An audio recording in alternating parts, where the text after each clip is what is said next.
Everyone, welcome to all rest classes. आज हम लोग नेक्स्ट टॉपिक पढ़ेंगे। क्या था हम लोग का टॉपिक?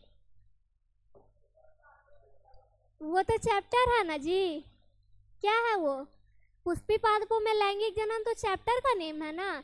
टॉपिक क्या है ये बताइए। कहाँ तक पढ़े थे? पुष्प तक पढ़े थे। परागन की विधि तक पढ़े थे कि पर परागन कौन कौन सी विधियों के द्वारा संपन्न किया जाता है, यही ना पढ़े थे? याद आ गया? किसके किसके द्वारा परागन होता है? हाँ हाँ, और कीट के द्वारा। और बताइए। हाँ, चमगादड़, मधुमक्खी, तितली, जो भी है, ठीक है। उसके आगे क्या पढ़ना है? क्या पढ़ना उसके आगे ये बताइए। है पता? नहीं पता है? ठीक है, देखते हैं, पता करते हैं। बताइए, पुष्प के कितने भाग होते हैं? कौन कौन सा बताइए। कौन कौन सा होता है? यही ना पढ़ रहे थे? यही ना था? क्या क्या था? जल द्वारा, वायु द्वारा, कीट द्वारा, पक्षी द्वारा, चमगादड़ द्वारा। हाँ देखिए ना, विधि है, प्रकार नहीं है। कोई पॉसिबल नहीं है कि इतना ही है। मतलब बहुत सारा पढ़ना हम लोग को सिलेबस में हमारा इतना ही दिया हुआ है ना। बताइए कि ये जो जल और वायु द्वारा परागन है वो, एक मिनट, जल और वायु के द्वारा जो परागन है वो कितने विधि से होता है? क्या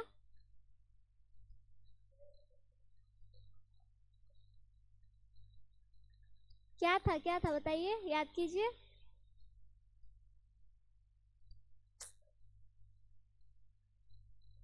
आप लोग को देख के हैंग करने लगता है, डर जाता है।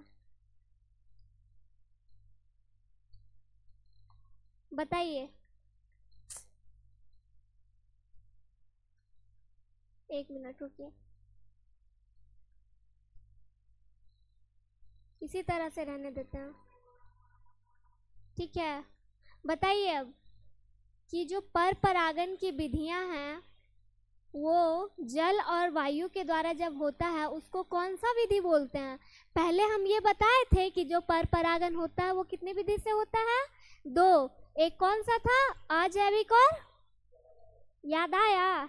यही ना था? अजैविक में कौन कौन सा आएगा? क्या अजैविक में कौन कौन सा आएगा? जल और वायु। किसमें आएगा? सीरियस होके पढ़िए थोड़ा सा, कि लगना चाहिए कि हाँ पढ़ रहे हैं, है ना। दिमाग में भी कुछ हटना चाहिए ना, कि ब्लैंक रखिएगा पूरा, कि अगला सरस्वती पूजा से पढ़ना शुरू कीजिएगा। क्या अगला साल नहीं रहेंगे? अगला साल चल जाएंगे ऊपर। तो सरस्वती पूजा में तो रहेंगे ना, यहाँ नहीं रहेंगे, वो अलग बात है। क्या? अच्छा, कॉल आया था? सुनने में आया? कौन सुना दिया? पूछना, जो सुनाया उनसे पूछना कि कॉल आया है, कोई कंफर्मेशन है कि दुनिया खत्म होने वाला है 26 में। जो बताया उससे पूछ के आना। देखिए सबसे बेस्ट रहेगा, है ना। देखिए, वायु और जल जो है अजैविक विधि के द्वारा है। किसके द्वारा है? अजैविक विधि के द्वारा जल और वायु के द्वारा परागन होता है। जल के द्वारा परागन किसमें किसमें होगा?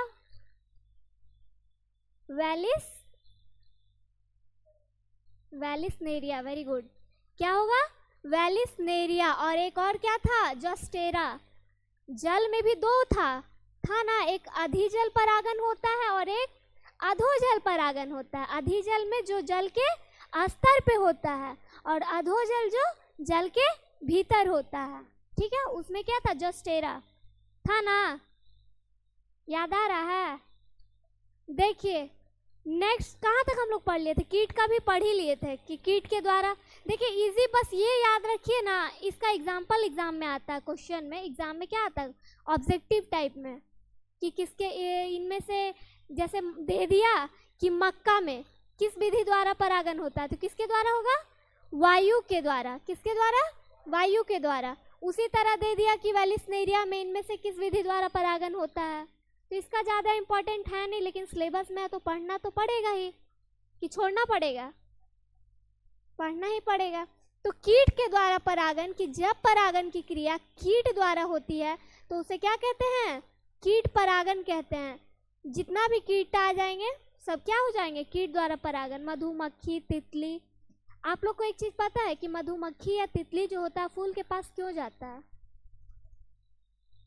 क्या? रस के लिए। रस के लिए जाता है। वही रस जो है वो क्या है? मकरंद है। क्या है? बताए थे पिछले क्लास में कि मकरंद एक ग्रंथि है जो कीट को क्या देती है? पोषण देती है। क्या देती है? पोषण देती है। उसी को क्या कहते हैं? मकरंद। जो फूल में जो रस पाया जाता है उसी को क्या कहते हैं? मकरंद, ना कि मकर संक्रांति, है ना? ना कि मकर संक्रांति। क्या कहते हैं? मकरंद कहते हैं। ठीक है, देखिए नेक्स्ट क्या था हम लोग का? पक्षी द्वारा परागन। किसके द्वारा होगा? पक्षी के द्वारा जब होगा परागन की क्रिया तो उसको क्या कहेंगे? पक्षी परागन कहेंगे। जैसे हो गया विग्नोनिया, ये क्या है? बर्ड है। उसी तरह से जो भी पक्षी होगा वो सब क्या हो जाएगा? पक्षी के द्वारा परागन हो जाएगा। ठीक है, चलिए क्या कौन सा नाम है? बिग्नोनिया। देखे तो हम भी नहीं है, शायद आप लोग कोई देखे होंगे। देखे हैं तो नाम ही पहली बार सुन रहे, तो इंटरनेट पे सर्च कीजिएगा कि बिग्नोनिया कैसा दिखता है। आप ही लोग की तरह दिखता होगा। हाँ, इसका मतलब आप लोग पक्षी हैं। देखिए चमगादड़ के द्वारा जब परागन की क्रिया चमगादड़ के द्वारा होगी तो उसे क्या कहेंगे? चमगादड़ परागन कहेंगे। अभी बताएं कि जिस प्रक्रिया के द्वारा परागन होगी उसका नाम वही रखा जाएगा। जल के द्वारा होगा तो जल परागन, वायु के द्वारा होगा तो वायु परागन, कीट के द्वारा होगा तो कीट परागन। उसी तरह से जब चमगादड़ के द्वारा होगी तो चमगादड़ परागन। यानी कि अमरूद का पेड़, केला का पेड़, कचनार, कचनार मतलब जानते हैं एक फूल का नाम है। अब वो भी बोलिए कैसा दिखता है। तो अब हमको क्या करना पड़ेगा? फिगर लगाना पड़ेगा साइड साइड में, है ना? जो जो वर्ड आएगा उसका फिगर लगाना पड़ेगा, ताकि हम आप लोग को फिगर शेयर कर सके कि ऐसा दिखता है, काला दिखता है, एगो ब्लू दिखता है, ऐसा ही ना दिखाना पड़ेगा। क्या मान के चले? हाँ, ये भी सही है। मैथ में जैसा मान लीजिए कि कचनार है तो ऐसा दिखता होगा।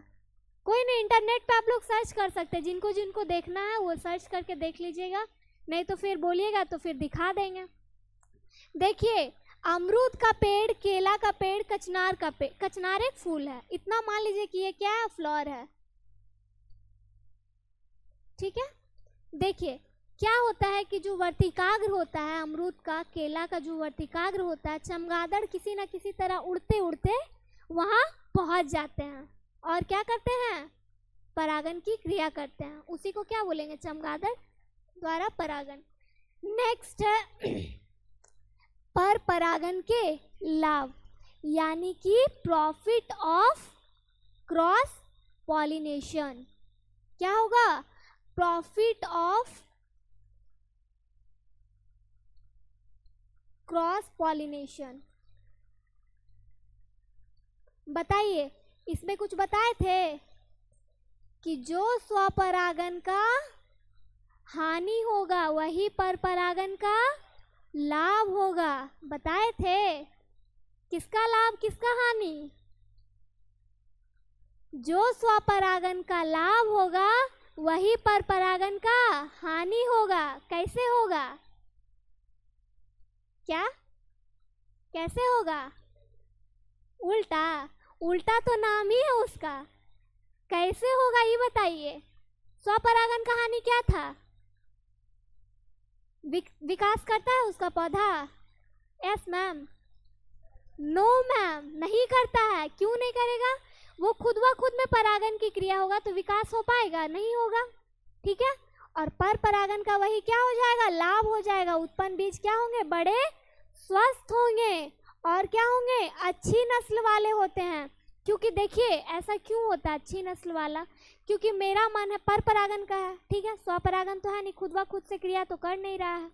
उसका मन है कि हम वहाँ नहीं जाएं, तो नहीं जाएगा, अच्छा वाला नस्ल के पास जाएगा। तो ऑफकोर्स है कि अगर वो अच्छा वाला नस्ल के पास जाएगा तो जो नया प्रजाति का पौधा बनेगा वो कैसा होगा? अच्छा नस्ल वाला होगा। जिसके पास जाएगा वैसा ही नस्ल ना होगा, तो अच्छा वाला नस्ल के पास जाएगा तो पौधा जो बनेगा वो कैसा होगा? अच्छे नस्ल का होगा, अच्छे किस्म का होगा। पर परागन से बनने वाले फल क्या होते हैं?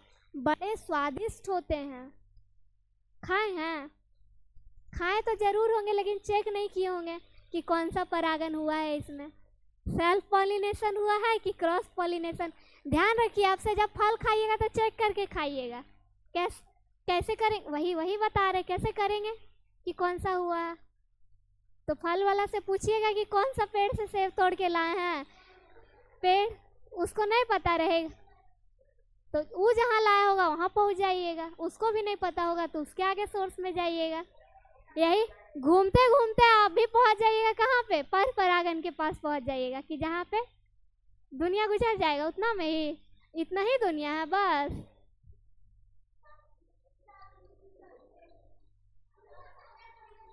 तब तो फिर आप नेक्स्ट मंडे को क्लास में प्रेजेंट नहीं होंगे।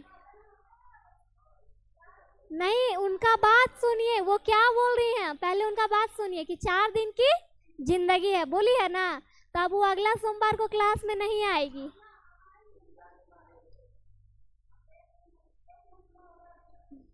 नहीं ना होगी, अगला सोमवार को क्लास में नहीं आएगी क्योंकि उसका जिंदगी बस 4 दिन का है। देखिए, पर परागन से बनने वाले जो फल होते हैं वो स्वादिष्ट इसलिए होते हैं क्योंकि वो अच्छे नस्ल से परागन की क्रिया किए होते हैं।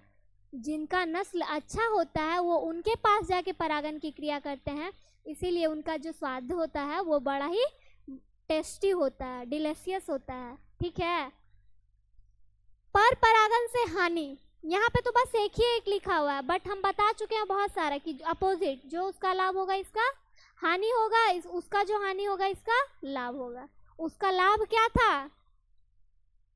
रोगग्रस्त नहीं होंगे, यही ना था कि अगर वो खुद में खुद परागन की क्रिया कर लेंगे तो वो रोगग्रस्त नहीं होंगे। तो ये जो है इसका परागन क्या होगा? व्यर्थ हो जाएगा। उसका परागन व्यर्थ हो रहा था, परागन क्यों? क्योंकि वहीं का वहीं रह रहा था। पर परागन में परागन को कहाँ जाना पड़ेगा? परागकण को कहाँ जाना पड़ेगा? परागन की क्रिया करने के लिए उसे कोई दूसरे पुष्प के पास जाना पड़ेगा। उतना दूर में हो सकता जाते जाते गिर जाए, झड़ जाए, 4 दिन का जिंदगी है, खत्म हो जाए, है ना, तो व्यर्थ हो सकता है। उससे पूछो, वो बताएगी। इसमें 1 मिनट हो गया। देखिए, इसमें सदैव साधन की आवश्यकता होती है। साधन वही जो अभी हम लोग जल द्वारा, वायु द्वारा, कीट द्वारा पढ़े, वो सब क्या है?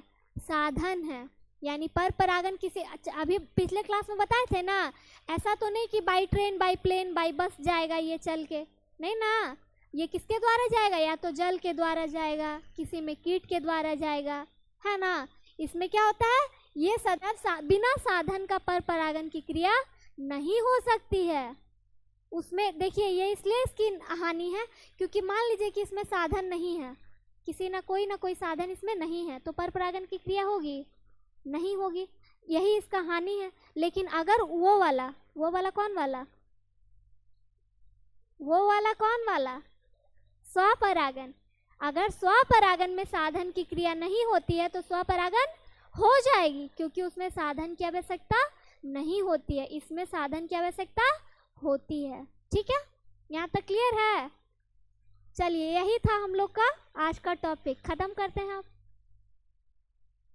नेक्स्ट देखिए, इतना हम लोग पढ़ लिए थे, इतना पिछले क्लास में भी पढ़ लिए थे, रिपीटेड टॉपिक था ये। आज का टॉपिक है हम लोग का क्या? कृत्रिम संकरण। क्या है? कृत्रिम संकरण यानी कि क्या इसको बोल सकते हैं? कृत्रिम का मतलब क्या होता है पहले ये बताइए तो। एक होता है नेचुरल, प्राकृतिक। जानते हैं प्राकृतिक क्या होता है? जो प्रकृति का देन है वो क्या है? प्राकृतिक है। केमिस्ट्री में भी पढ़िएगा कि जो प्रकृति द्वारा निर्मित होता है, प्रकृति की देन होता है, जल, वायु। इसमें हम लोग तो ऐसा नहीं कि वायु को बोलते हैं चलो तो चलता है, नहीं बोलेंगे तो नहीं चलेगा। ऐसा होगा? नहीं होगा। क्यों नहीं होगा? क्योंकि वो प्राकृतिक है। क्या है? प्राकृतिक है, नेचुरल है। उसी का अपोजिट क्या होता है? कृत्रिम होता है। क्या होता है? कृत्रिम होता है, यानी कि आर्टिफिशियल। अभी आप लोग हाइब्रिडाइजेशन पढ़ रहे थे केमिस्ट्री में, आर्टिफिशियल हाइब्रिडाइजेशन।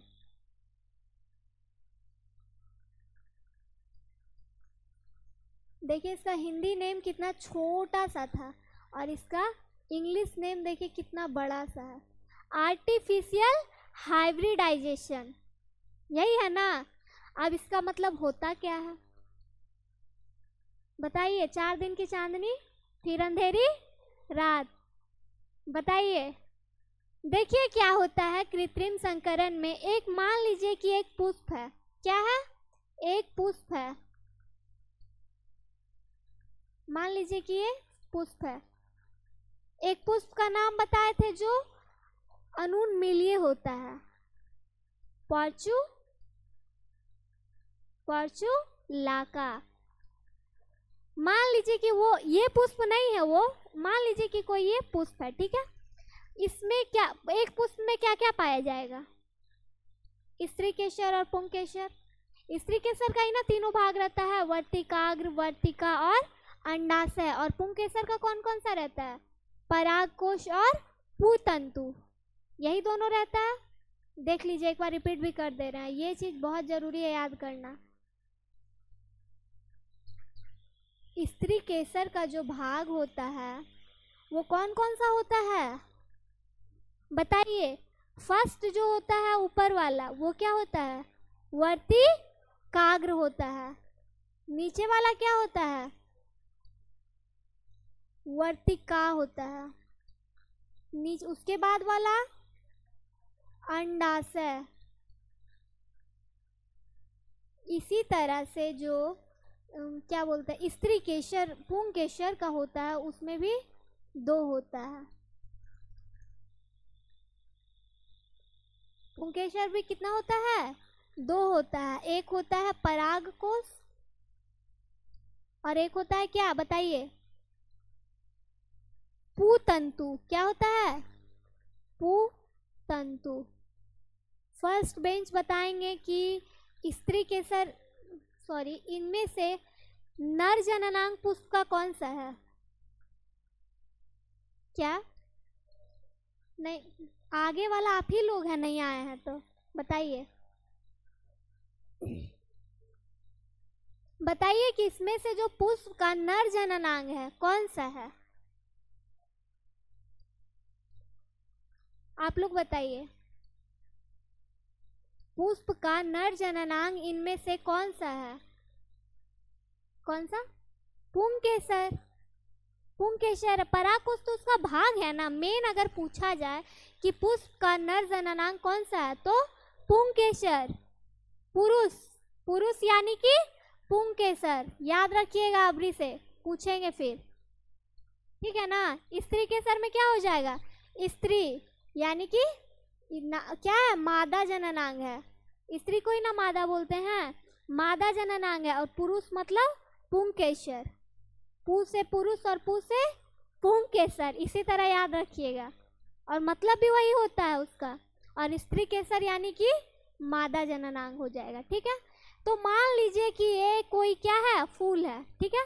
फूल में भी बताया क्या क्या पाया जाएगा? स्त्री केसर और पुंकेसर, वही भाग रहता है उसका अटेंडेंट इसमें। तो मान लीजिए कि इसमें से अगर हम पुंकेसर को हटा दें, इसमें बचेगा क्या? स्त्री केसर बचेगा। पुंकेसर को मान लीजिए यहाँ पे वर्तिकाग्र वाला भाग है, स्त्री केसर। इसको रहने देते हैं और पुंकेसर को हटा देते हैं। तो जो पुंकेसर को हम हटा देंगे वो क्या कहला जाएगा? पुंकेसर को जब हटाएंगे, पूरा ही हट गया, पुंकेसर को जब हटाएंगे तो उसी को पुंकेसर हटाने की प्रक्रिया को क्या कहा जाता है? जब पुष्प में से स्त्री केसर के रहने के बावजूद भी पुंकेसर को हटा दिया जाए तो उस प्रक्रिया को विपुंसन कहते हैं। क्या कहते हैं? विपुंसन कहते हैं। ठीक है, क्या कहते हैं? विपुंसन कहते हैं। ठीक है, अब उसको हटा देंगे तो उसमें परागन की क्रिया होगा। परागन की क्रिया होने के लिए स्त्री केसर और पुंकेसर दोनों का होना क्या है? जरूरी है। जब उसमें से पुंकेसर हटा दिया जाएगा तो उसमें परागन की क्रिया होगा। काहे नहीं होगा? क्या एक रहेगा तो नहीं होगा और दूसरा फूल का आएगा तो नहीं होगा? हो जाएगा ना जी। दूसरा फूल का अगर आ जाएगा तो हो जाएगा ना। तो उसको भी नहीं आने देना है। कैसे नहीं आने देंगे? उसमें थैलीकरण कर देंगे। क्या कर देंगे? ये वाला एरिया को कवर कर देंगे। ठीक है ना? क्या करेंगे? थैलीकरण यानी कि कवरिंग कर देंगे। उसको हम ये कह सकते हैं बोरा वस्त्रीकरण। यहाँ लिखते हैं बोरा वस्त्राकरण।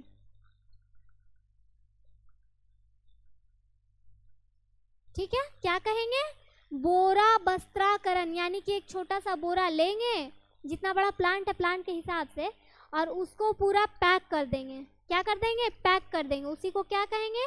बोरा वस्त्राकरण या फिर थैलीकरण। क्या कहेंगे?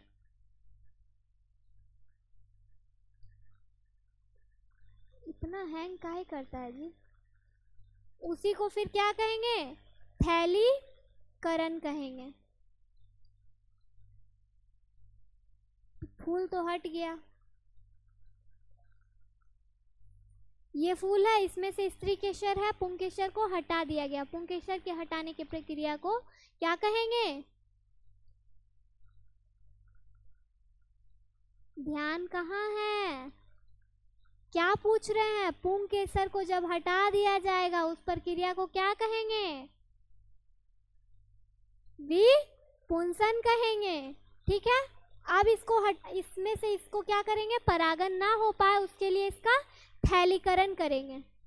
ये हो जाएगा यहाँ पे, मान लीजिए कि थैलीकरण कवर करेंगे एरिया को। ठीक है, अब मान लीजिए कि इसी को कृत्रिम मतलब होता ही है क्या? जो मानव के द्वारा किया जाए, मानव निर्मित या कृत्रिम, उसी को बोलते हैं। तो हमारा मन है कि उसमें जो है मेरे मन पसंद का परागन आए। क्या है? मेरे मन पसंद का परागन आए।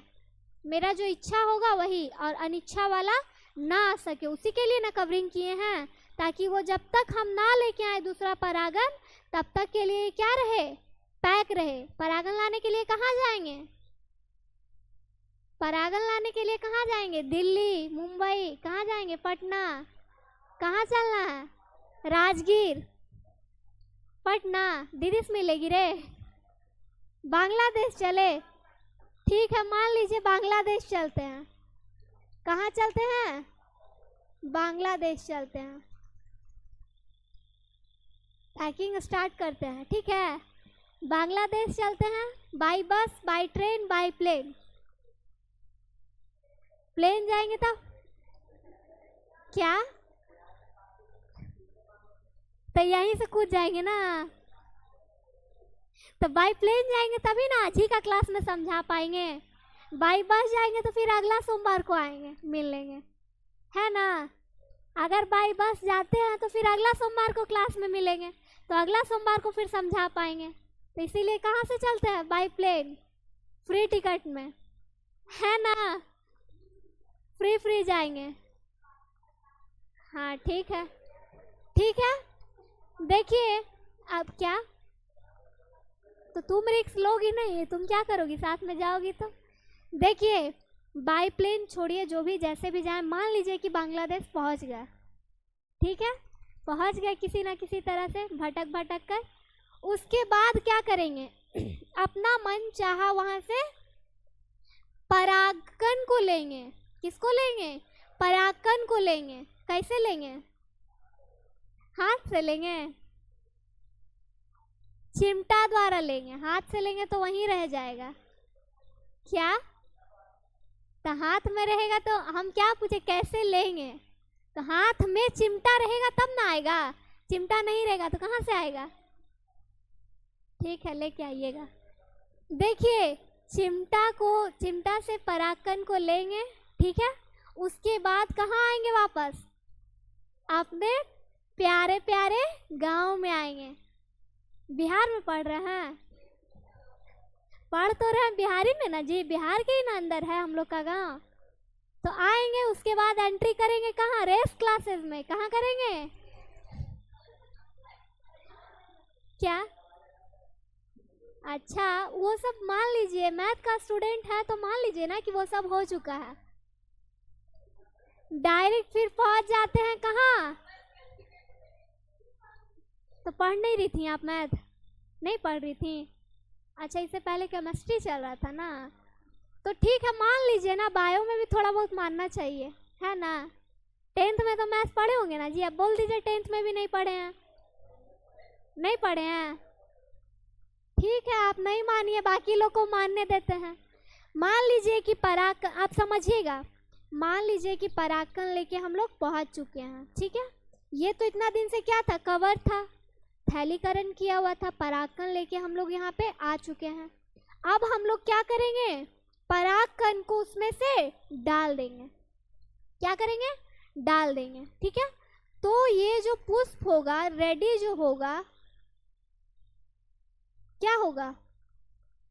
अच्छे किस्म का होगा, क्योंकि हम लोग अपना मनचाहा परागकण उसमें डाले हैं। बढ़िया सा एक नस्ल तैयार हो जाएगा।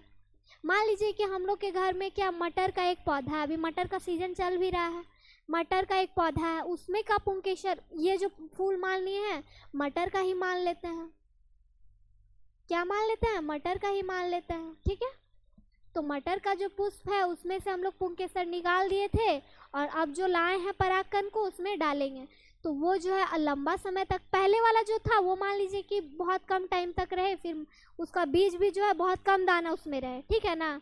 मटर के बीज में क्या रहता है? दाना ही रहता है ना। तो मान लीजिए कि उसमें बहुत कम दाना है, और दाना है भी तो बहुत कम समय में वो गल जा रहा है। मार्केट में देखिए एक लंबा लंबा मटर मिलता है जो थोड़ा मीठा भी लगता है ना, लंबा लंबा रहता है, उसमें बीज भी ज़्यादा रहता है उसका दाना, और मीठा लगता है। क्यों? क्योंकि उसी में जो है कृत्रिम संकरण किया गया है। क्या किया गया है? आप जाइएगा मटर खरीदने तो चेक कीजिएगा कि कृत्रिम संकरण है कि नहीं, तब ना कहलाइएगा कि बायोलॉजी का स्टूडेंट है ना। बोलिएगा कि टेस्ट करके देखने दीजिए, महंगा है, दे देगा, एगो टेस्ट करने दे देगा। तो बोलिएगा कि हम इसमें चेक करना चाहते हैं कि इसमें कृत्रिम संकरण है कि नहीं। तो अगर वो मटर का दाना में ज़्यादा बीज पाया जाए, उसका स्वाद जो है अच्छा खासा मीठा मीठा लगे, तो वो क्या है? कृत्रिम संकरण है। क्यों? क्योंकि उसमें अपने मन पसंद का क्या डाला गया है? परागकण डाला गया है, अदर तो उसमें आ पाएगा नहीं। तो यही है क्या हमारा? कृत्रिम संकरण। मनुष्य द्वारा दो अलग अलग पौधे के लक्षणों को लेकर सर्वश्रेष्ठ लक्षणों वाले पौधों को बनाया जाता है। यानी कि एक पौधा तो हमारा बिहार में ही था, एक पौधा को लेने कहाँ गए थे? ये सब कैसे याद रहता है? पॉइंट ऑफ व्यू जो याद होना चाहिए वो नहीं याद रहता है। कहाँ गए थे? तो बंगाल, तुरंत याद है। कहाँ गए थे? बांग्लादेश। उस पौधे के परागकण को लेकर आए और दो पौधे के लक्षणों को क्या किए? संलयित किए, मिलाएं। उसके बाद एक नए नस्ल वाला पौधा तैयार हुआ, ठीक है। उसी को हम लोग क्या कहते हैं? कृत्रिम संकरण कहते हैं। कृत्रिम संकरण के दो आवश्यक प्रक्रम होते हैं, यही एक थैलीकरण और विपुंसन। पहले विपुंसन होता है जब जिसको क्या किया जाता है? पुंकेसर को काट के हटा दिया जाता है, वही क्या है? विपुंसन है। परागकोश को हटा दिया जाता है। आइए देखते हैं। देखिए यही है इमैस्क्यूलेशन। क्या है? इमैस्क्यूलेशन यानी कि विपुंसन। ठीक है, द्विलिंगी पुष्प में कलिका अवस्था में, यानी कि जब पुष्प बंद रहता है उसी को ना बोलते कलिका अवस्था। जब पुष्प बंद रहता है, जब वो कलिका अवस्था में रहता है, तब उसको क्या करते हैं? यही चिमटी जो खरीदने गए थे, यही चिमटी की सहायता से क्या, यही चिमटी की सहायता से पुष्प के पराग को उसको क्या करेंगे? निकाल देंगे। वही क्या है? क्या है बताइए? विपुंसन, इमैस्क्यूलेशन है। क्या है? इमैस्क्यूलेशन यानी कि विपुंसन कहलाएगा। ये मान नहीं लीजिए, ये ओनली व ओनली किस में होगा? द्विलिंगी पुष्प में होगा। ये एक लिंगी पुष्प में विपुंसन की क्रिया नहीं होगी, क्योंकि उसमें ऑलरेडी एक ही रहेगा, या तो पुंकेसर रहेगा या तो स्त्री केसर रहेगा। एक लिंगी पुष्प में या तो स्त्री केसर रहेगा या तो पुंकेसर रहेगा। लेकिन द्विलिंगी पुष्प में जो है वो क्या पाया जाएगा? स्त्री केसर और पुंकेसर दोनों पाया जाएगा। तो विपुंसन की जो प्रक्रिया है वो किसमें होगा? द्विलिंगी पुष्प में, ओनली फॉर द्विलिंगी पुष्प में। नेक्स्ट है बैगिंग, थैलीकरण। बैग को ही हिंदी में क्या कहते हैं? थैली। ठीक है ना, वही है। विपुंसन करने के बाद उसको क्या करेंगे? ढक देंगे, थैलीकरण कर देंगे। इस प्रक्रिया में वंध्याकृत पुष्प के वर्तिकाग्र को छिद्रित थैली से ढक देते हैं। अब बताइए आप लोग कि उसको छिद्रित थैली से क्यों ढका जाता है? मिल सके, क्योंकि हम लोग जो गए हैं बांग्लादेश परागकण लाने के लिए, पता चला कि परागकण लेके जब तक आए तब तक उसका क्या हो गया? 4 दिन की जिंदगी खत्म हो गया है ना, दुनिया छोड़ के चल दिया। ऐसा नहीं होना चाहिए, इसीलिए उसको क्या करेंगे हम लोग? छिद्रित थैलीकरण से उसको ढकेंगे, ताकि उसको जो उसकी ज़रूरतमंद चीज़ें हैं बस उसको आवश्यक रूप से मिल सके, प्रदान हो सके। ठीक है, तो उसको छिद्रित थैली से ढक देते हैं, और इसमें अन्य पुष्प के परागकण जो है इसमें नहीं पहुंच पाते हैं। उसको बंद कर देंगे तो कहाँ से पहुंचेगा? नहीं पहुंचेगा। ठीक है, और पुष्प के परिपक्व हो जाने पर थैली को हटा दिया जाता है। जब हम लोग बांग्लादेश से बिहार पहुंच जाएंगे तो थैली को क्या करेंगे? हटा देंगे, और उसमें क्या होगा? वो परिपक्व हो जाएगा। इसी प्रक्रिया को थैलीकरण या बैगिंग प्रोसेस कहा जाता है। क्या कहा जाता है? बैगिंग प्रोसेस कहा जाता है। ठीक है, अब नेक्स्ट है। नेक्स्ट से पहले एक चीज आप लोग देखिएगा, एक होता है पराग स्त्री केसर, पराग स्त्री केसर संकर्षण।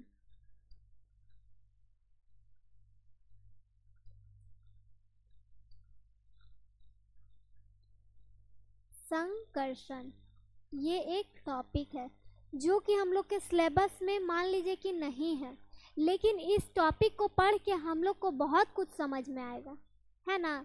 देखिए क्या होता है कि परागकण की जो परागन की क्रिया है, परागकण कहाँ जाएगा तो परागन की क्रिया होगा? प्रवेश करेगा पुष्प में तब ना परागन की क्रिया होगा। ठीक है, मान लीजिए, चलिए देखते हैं पराग स्त्री केसर संकर्षण में क्या होता है। ठीक है, मान लीजिए कि ये त्रिगुणित कोशिका है जो हम लोग लघु बीजाणु धानी में पढ़े थे।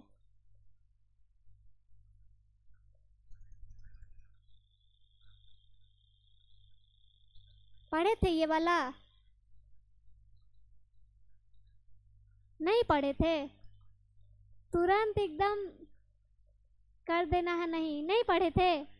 लघु बीजाणु धानी में नहीं पढ़े थे? ये ऊपर वाला जनन कोशिका है और ये क्या है? न्यूक्लियस है।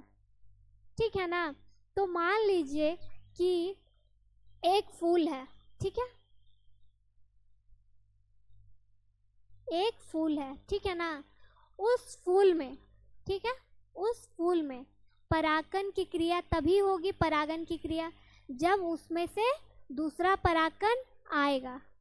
कृत्रिम संकरण कर रहे हैं तो जब तक हम लोग बांग्लादेश से लाए हुए परागकण को उसमें नहीं डालेंगे तब तक परागन की क्रिया नहीं होगी।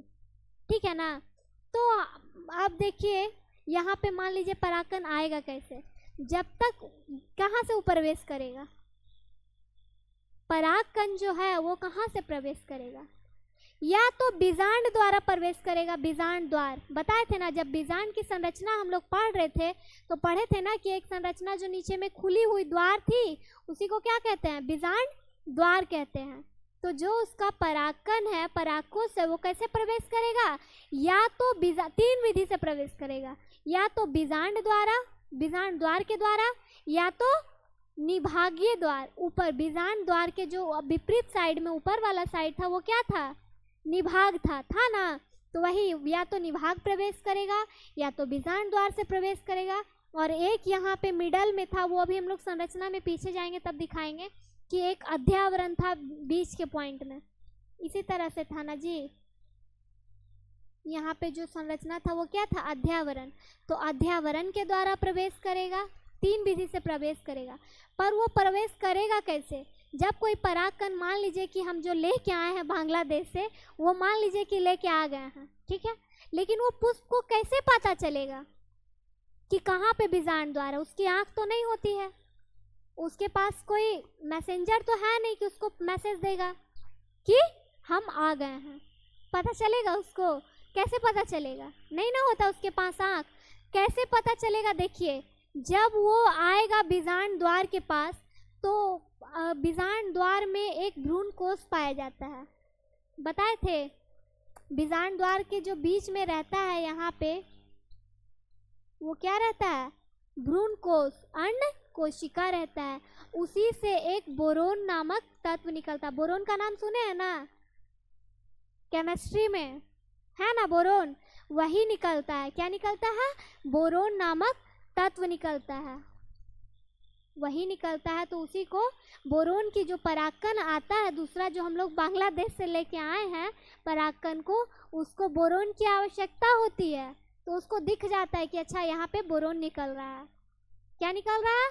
बोरोन निकल रहा है। तो जिसको जिस चीज़ की ज़रूरत होगी वहाँ जाएगा ही जाएगा ना जी। जिसको जिस चीज़ की आवश्यकता को पूरा करनी होगी, जैसे अभी हम लोग को प्यास लग जाए तो पानी के पास जाएंगे ना, हम लोग ज़रूर जाएंगे क्योंकि हमको उस चीज़ की आवश्यकता है। उसी तरह से जब परागकण को बोरोन की आवश्यकता होती है तो बीजांड द्वार के अंड कोशिका से कौन सा तत्व स्रावित होता है? बोरोन नामक तत्व स्रावित होता है। और उसी को संग्रहित करने के लिए, स्टोर करने के लिए कौन जाता है? परागकण जाता है वहाँ पे। तो मान लीजिए कि ये जो है इसको एक्सेप्ट कर लिया कि तुम ही मेरी जिंदगी हो। क्या हो? तुम ही मेरी जिंदगी हो। एक्सेप्ट कर लिया कि आना है, आ जाइए, आप मेरे अंदर आ सकते हैं, प्रवेश कर सकते हैं। तो कैसे प्रवेश करेगा? बीजांड द्वार के द्वारा प्रवेश करेगा। मान लीजिए कि प्रवेश कर गया, तो इसी के नीचे फूल बनाते हैं। मान लीजिए कि ये प्रवेश कर गया, तो फूल के ऊपर जो वर्तिकाग्र पाया जाता है ना, फूल के ऊपर क्या रहता है? वर्तिकाग्र रहता है, जो छोटे छोटे कण में पाए जाते हैं। वो जब ये इसको एक्सेप्ट कर लेगा कि ठीक है आ जाइए, ठीक है ना, उसको जैसे पता चल जाएगा कि इसी के पास क्या है? बोरोन है, तो बोरोन को जाएगा वो लेने के लिए। तो इसके ऊपर जो वर्तिकाग्र है ना, वहाँ पे जल क्या होगा?